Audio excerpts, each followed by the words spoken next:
السلام علیکم ورحمۃ اللہ وبرکاتہ۔ بسم اللہ الرحمن الرحیم، الحمد للہ رب العالمین، والعاقبۃ للمتقین ولا عدوان الا علی الظالمین، واشهد ان لا الہ الا اللہ وحدہ لا شریک لہ، واشهد ان محمدا عبدہ ورسولہ، صلوات اللہ وسلامہ علیہ وعلی آلہ وعلی اصحابہ ومن اہتدی بہدیہ واستنى بسنتہ وسار علی نہجہ الی یوم الدین، وبعد۔ معزز و مکرم ناظرین و مشاہدین، اللہ کے فضل و کرم سے دین کی گفتگو آپ کے سامنے ہوتی رہتی ہے۔ آج جو موضوع ہے وہ قبروں سے بدعات سے متعلق ہے۔ بدعات کا ایک سلسلہ میں نے شروع کیا ہے کئی مہینوں سے، جس کے تحت ہفتے میں ایک مرتبہ کسی بدعت کا ہم تذکرہ کرتے ہیں اور پھر کتاب و سنت کی روشنی میں اس کا پوسٹ مارٹم کیا جاتا ہے۔ قبروں کے متعلق بہت ساری بدعات ہم نے اس سے پہلے بیان کی ہیں۔ ضمناً میں سمجھتا ہوں یہ بات بھی آئی ہوگی، اور وہ ہے قبروں اور مزاروں پر اگربتیاں سلگانا۔ یہ بھی ہمارے معاشرے میں ہندو پاک میں بڑی کثرت سے چیز پائی جاتی ہے کہ لوگ مزاروں پر جا کر کے اگربتیاں سلگاتے ہیں، یا قبروں پر جا کر کے چراغاں کرتے ہیں، روشنیاں کرتے ہیں، اور جا کر کے وہاں پر چراغ جلاتے ہیں۔ یہ ساری چیزیں ہمارے معاشرے کے اندر پائی جاتی ہیں۔ سوال یہ ہے کہ کیا ایسا کرنا درست ہے؟ ظاہر بات ہے اس کا جواب یہی ہوگا کہ ایسا کرنا کیسے درست ہو سکتا ہے جس عمل کو ہمارے نبی نے نہ کیا ہو، آپ کے خلفائے راشدین نے نہ کیا ہو، صحابہ کرام نے نہ کیا ہو، سلف صالحین سے جس چیز کا ثبوت نہ ملتا ہو، اس کا کرنا ہمارے لیے کیسے جائز ہوگا؟ تو بلا شبہ یہ جہاں اسراف اور فضول خرچی ہے، جہاں یہ کفار کی مشابہت ہے، اور ظاہر بات ہے یہ اس کے حرام ہونے کے لیے کافی ہے کہ یہ ساری چیزیں ہمارے دین کے اندر بالکل جائز نہیں ہیں، اور ایسا کرنا قطعاً جائز نہیں ہوگا۔ بڑی حیرانگی ہوتی ہے کہ بہت سارے لوگ ایسے بھی ہوتے ہیں جب تک ان کے ماں باپ زندہ رہتے ہیں یا ان کے اقارب زندہ رہتے ہیں ان سے ملنے تک نہیں جاتے، اور اگر وہ کسی بیماری کے اندر مبتلا ہیں تو اگر رسم و رواج کے طور پر ملاقات کرنے کے لیے جاتے بھی ہیں تو اپنی ناک کے اوپر، اپنے منہ پر کپڑے باندھ کر کے جاتے ہیں، اور اس طریقے سے پھر واپس چلے آتے ہیں۔ ان کی خدمت کرنے کا کوئی جذبہ نہیں ہوتا، اور نہ ہی مدد کا کوئی جذبہ ہوتا ہے، لیکن جیسے ہی ان کی وفات ہو جاتی ہے لوگ جا کر کے ان کی قبروں پر اگربتیاں جلانا شروع کر دیتے ہیں، پھول چڑھانا شروع کر دیتے ہیں۔ دعا کی تو کبھی نوبت ہی نہیں آتی ہے، اور یہ سمجھتے ہیں کہ اس کی وجہ سے انہیں اجر ملتا ہے یا ان کو فائدہ پہنچتا ہے۔ تو بلا شبہ ایسا کرنا قطعاً جائز نہیں ہے اور حرام ہے۔ اس کا ایک نقصان دہ پہلو یہ بھی ہوتا ہے اس کے اندر، وہ یہ کہ جو قبروں کے سجادہ نشین ہیں وہ مزاروں پر یہ ساری چیزیں کر کے جو زائرین وہاں آتے ہیں اور جن کے پاس عقیدہ کا علم نہیں ہوتا، دین کا علم نہیں ہوتا، یہ پیغام دینا چاہتے ہیں کہ جو خوشبو تمہیں آتی ہے یہ صاحب قبر کی کرامات ہے، اور لوگ یہی سمجھتے ہیں کہ قبر سے خوشبو آ رہی ہے، وہاں پر عطر کی بارش ہوتی ہے، وہاں پر اگربتیاں سلگائی جاتی ہیں، اور اس طریقے سے دھونی دی جاتی ہے، اور بھی بہت ساری چیزیں ایسی جس میں خوشبو آتی ہو اس کا باقاعدہ اہتمام کیا جاتا ہے۔ تو لوگ یہ سمجھتے ہیں کہ صاحب قبر کی کرامت ہے، اور اس طریقے سے یہ جو خوشبو آتی ہے اسی کی وجہ سے آتی ہے۔ تو یہ بھی اس میں ایک طرح کا دھوکہ پایا جاتا ہے کہ جو زائرین ہیں یا جو لوگ وہاں پر جاتے ہیں انہیں اس طرح کا پیغام دینے کی کوشش کی جاتی ہے۔ تو یہ میرے بھائیوں قطعاً جائز نہیں ہے، دین اسلام کے اندر یہ حرام ہے، اور اس کا کوئی ثبوت نہیں ہے۔ کوئی یہ کہہ سکتا ہے کہ دین اسلام کے اندر اس سے کہاں منع کیا گیا ہے کہ کسی قبر پر آپ جا کر کے اگربتی نہ سلگائیں، یا جا کر کے وہاں خوشبو نہ لگائیں، یا دھونی نہ جا کر کے وہاں چڑھائیں لگائیں، کھڑے کریں وہاں پر دھونی وغیرہ۔ تو میرے بھائی اس کا جواب سیدھا سادہ ہے کہ یہ عبادت ہے، انسان ثواب سمجھ کے کرتا ہے، لہذا عبادت کے لیے اصل یہی ہے کہ منع ہے، اس کے کرنے کی دلیل چاہیے اور نہ کرنے کی دلیل نہیں چاہیے۔ یہ بار بار اس سے پہلے بھی میں کئی بار یہ بات بتا چکا ہوں کہ عبادات کے اندر اصل منع ہے، لہذا جب منع ہے تو کرنے کی دلیل چاہیے، نہ کرنے کی دلیل نہیں چاہیے۔ ہمارے لیے یہ اللہ کا فرمان کافی ہے، الیوم اکملت لکم دینکم واتممت علیکم نعمتی ورضیت لکم الاسلام دینا۔ جب دین کامل ہو گیا اور جو دین اللہ نے پہ نبی کو دیا، جب اس دین کو ہم دیکھتے ہیں، صحابہ کرام کا عمل دیکھتے ہیں، سلف صالحین کا عمل، تو ان کے یہاں یہ چیز نہیں تھی، اس کا مطلب یہ ہے کہ دین کا حصہ نہیں ہے، اسے بعد میں لوگوں نے ایجاد کیا۔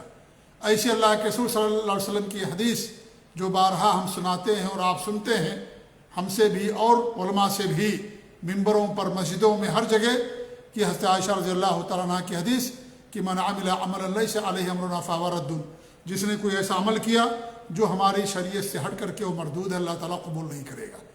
لہذا کرنے کی دلیل چاہیے، عبادات کے اندر کرنے کی دلیل چاہیے، نہ کرنے کی دلیل نہیں۔ آپ کا نہ کرنا یہ دلیل ہے کہ اس کا کرنا جائز نہیں ہے۔ اگر وہ جائز ہوتا تو آپ ضرور اس پر عمل کرتے۔ لہذا اگر آپ کوئی کام کرنا چاہتے ہیں دین کے نام پر، اس کی دلیل چاہیے، نہ کرنے کی دلیل نہیں چاہیے۔ عبادات کے اندر اصل یہی ہے، عبادات کے اندر اصل یہی ہے کہ ہمیں کرنے کی دلیل چاہیے۔ اللہ نے پہ نبی کو بھیجا عبادات کا طریقہ سکھانے کے لیے کہ اللہ تعالیٰ کن عبادتوں سے خوش ہوتا ہے، کن عبادتوں سے اللہ تعالیٰ راضی ہوتا ہے۔ دنیا میں نبی آئے اسی کام کے لیے آئے کہ اللہ تعالیٰ کن کن عبادتوں سے، کن کن چیزوں سے خوش ہوتا ہے، اللہ کی رضامندی ہمیں کیسے ملے گی، اس کو بتانے کے لیے دنیا کے اندر نبیوں اور رسولوں کے سلسلے کو اللہ رب العالمین نے قائم کیا۔ لہذا کرنے کے لیے دلیل چاہیے، منع کی دلیل نہیں چاہیے۔ اور اس کی مثال بھی دی جا سکتی ہے، مثال واضح ہے اور مثال سے بات زیادہ لوگوں کو سمجھ میں آتی ہے۔ مثال کے طور پر اگر کوئی آپ کسی بھی چیز کے بارے میں آپ دعویٰ کرتے ہیں تو آپ کو اس کی دلیل دینی پڑے گی۔ آپ کے پاس اگر کار ہے مان لیجئے، یا آپ کے پاس بائک ہے یا کوئی بھی چیز ہے، آپ کو اس کی دلیل دینی پڑے گی کہ بھئی یہ کار میری ہے۔ آپ کو اس کے لیے ثبوت لانا پڑے گا، پیپر دکھانا پڑے گا آپ کو کہ بھئی یہ گاڑی میرے نام پر ہے۔ آپ کارڈ دکھائیں گورنمنٹ کی طرف سے، اور جو ٹریفک جو مرور ہوتا ہے اس کی طرف سے آپ کو، یا جو منسٹری ہے اس کی طرف سے آپ کو دکھانا پڑے گا کہ بھئی یہ کار میری ہے۔ آپ کو ثبوت دینا پڑے گا۔ ایک آدمی کہے کہ یہ کار میری نہیں ہے، یا یہ گاڑی میری نہیں ہے، یہ چیز میری نہیں ہے، آپ اس سے کہیں کہ آپ دلیل لے کر کے آؤ یہ کہ کار آپ کی نہیں ہے، یا یہ کہ یہ گاڑی اور بائک آپ کی نہیں ہے، آپ اس کی دلیل لے کر کے آئیے۔ بھائی اس کا انکار کرنا ہی اس بات کے لیے کافی ہے کہ وہ اس کی نہیں ہے، اس کو نہیں دکھانا ہے کچھ، کیونکہ اس کے پاس تو ہے ہی نہیں کچھ۔ اگر اس کے نام پر گاڑی ہوتی تو پیپر بھی اس کے پاس ہوتا۔ لہذا جو دعویٰ کرتا ہے دلیل وہی دیتا ہے، ثبوت وہی دیتا ہے۔ آپ دعویٰ کرتے ہیں کہ چیز شریعت کے اندر جائز ہے، لہذا اس کی دلیل آپ کو دینی پڑے گی۔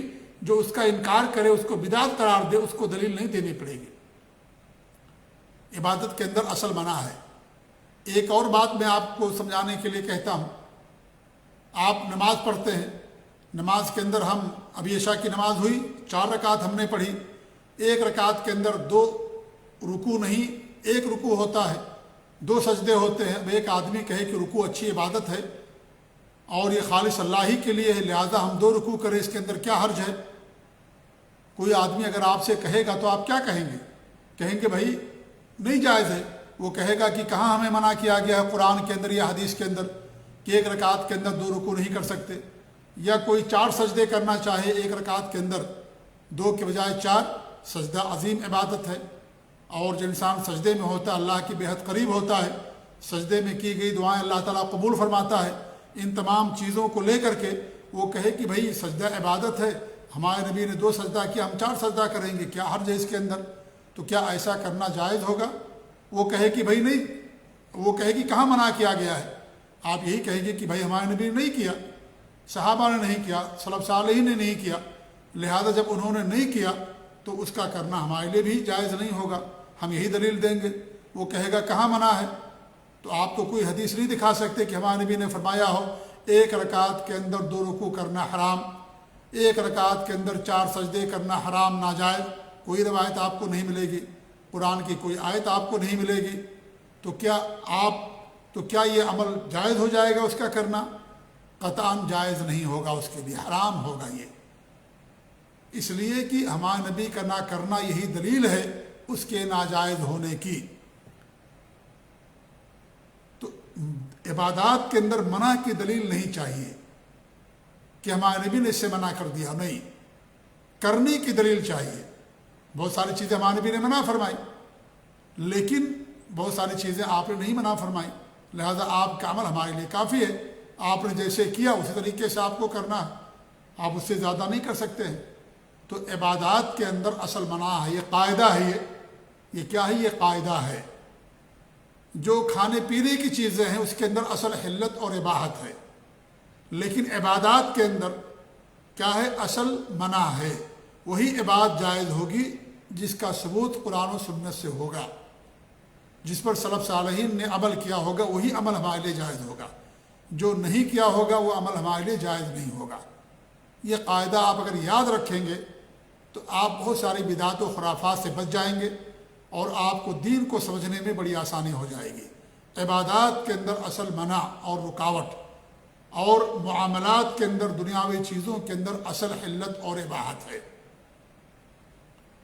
آپ دیکھیں حضرت آدم علیہ السلام جنت کے اندر رہتے تھے، جنت میں صرف ایک درخت سے آپ کو منع کیا گیا تھا، باقی اور کسی چیز سے نہیں منع کیا گیا تھا۔ بس درخت میں جنت میں کتنے درخت ہوں گے کہ کوئی نہیں بتا سکتا، لیکن صرف ایک درخت کے پاس جانے سے اللہ نے آپ کو منع کیا، اس لیے کہ اصل جو ہے معاملات کے اندر یا جو کھانے پینے کی چیزیں، اصل اس کے اندر حلت اور اباحت ہے، لیکن عبادات اس کے برعکس ہے۔ عبادات اس کے برعکس ہے، عبادات کے اندر اصل منع ہے، لہذا کرنے کی ہمیں دلیل چاہیے۔ اگر آپ کوئی عمل کرنا چاہتے ہیں دین کے نام پر، شریعت کے نام پر، تو آپ کو دلیل دینی پڑے گی کہ عمل ہمارے نبی نے کیا۔ اس کی دلیل یہ ہے، قرآن کی آیت ہے، یہ حدیث ہے، لہذا دلیل چاہیے۔ اللہ کے رسول صلی اللہ علیہ وسلم کی حدیث ہے، کوئی ایسا خیر نہیں جو میں نے تمہیں نہ بتا دیا۔ تو اگر یہ خیر ہوتا تو اللہ کے رسول صلی اللہ علیہ وسلم ضرور اس کو بتاتے۔ تو یہ قاعدہ آپ ہمیشہ یاد رکھیں۔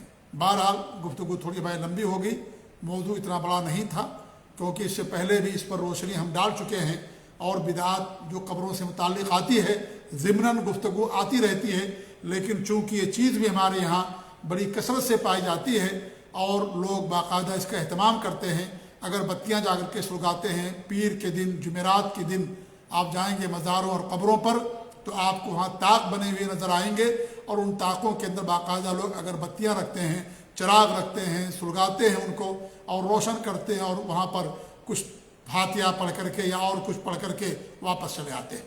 تو میرے بھائی، یہ دین کے اندر بدعت ہے، حرام و ناجائز ہے۔ بدعت کفر کا دروازہ ہوتی ہے، اور بدعت انسان کو کفر تک لے جانے والی ہوتی ہے۔ انسان کسی بھی بدعت کو معمولی نہ سمجھے، کیونکہ چھوٹی بدعت کرنے والا بڑی بدعتوں کے اندر بھی جا سکتا ہے۔ جیسے انسان کسی نیکی کو بھی معمولی نہ سمجھے، ایسے کسی بدعت کو بھی معمولی نہ سمجھے۔ چھوٹی بدعت بڑی بڑی بدعتوں کے لیے دروازہ ہیں، اس لیے جو انسان چھوٹی بدعت نہیں چھوڑ سکتا، بڑی بدعت بھی نہیں چھوڑ سکتا ہو۔ اس لیے انسان ہر طرح کی بدعت سے بچے۔ کل بدعت ضلالہ، ہر بدعت گمراہی ہے، اور ہر گمراہی انسان کو جہنم کے اندر لے جانے والی ہے۔ اللہ تعالی ہم سب کو ہر طرح کی بدعت اور خرافات سے بچائے۔ آخر میں بات بتا دوں کہ سنن کی ایک روایت آتی ہے کہ اللہ کے رسول صلی اللہ علیہ وسلم سے بیان کیا جاتا ہے کہ لعن رسول اللہ صلی اللہ علیہ وسلم زائرات القبور والمتخذین علیہ المساجد والسرج، کہ قبروں کی زیارت کرنے والیوں اور قبروں پر مساجد بنانے والوں اور اس پر چراغاں کرنے والوں پر اللہ کے رسول صلی اللہ علیہ وسلم لعنت بھیجی ہے۔ یہ روایت صحیح نہیں ہے، ضعیف ہے۔ یہ اور بات ہے کہ مسجد بنانے سے دیگر روایتوں کے اندر منع کیا گیا ہے، اور چراغ جلانے کا کوئی ثبوت نہیں ہے، لہذا یہ حرام ہوگا۔ البتہ یہ روایت جو ہے امام البانی رحمۃ اللہ علیہ نے اس کو ضعیف قرار دیا ہے۔ سنن ابن ماجہ اور ترمذی اور ابو داؤد اور نسائی کی روایت ہے، اور چاروں سنن کے اندر انہوں نے اس کو ضعیف قرار دیا ہے۔ لہذا یہ دلیل نہیں ہمارے لیے کہ چراغاں کرنا، اگربتیاں سلگانا منع ہے، کیونکہ یہ روایتاً یہ ثابت نہیں ہے۔ البتہ یہ عمل ہمارے نبی کا نہیں، صحابہ کا نہیں ہے، لہذا اس کا کرنا ہمارے لیے ناجائز اور حرام۔ اللہ رب العالمین ہم سب کو ہر طرح کی بدعات سے محفوظ رکھے، آمین۔ وصلی اللہ علیہ محمد وعلی آلہ وصحبہ اجمعین۔ والسلام علیکم ورحمۃ اللہ وبرکاتہ۔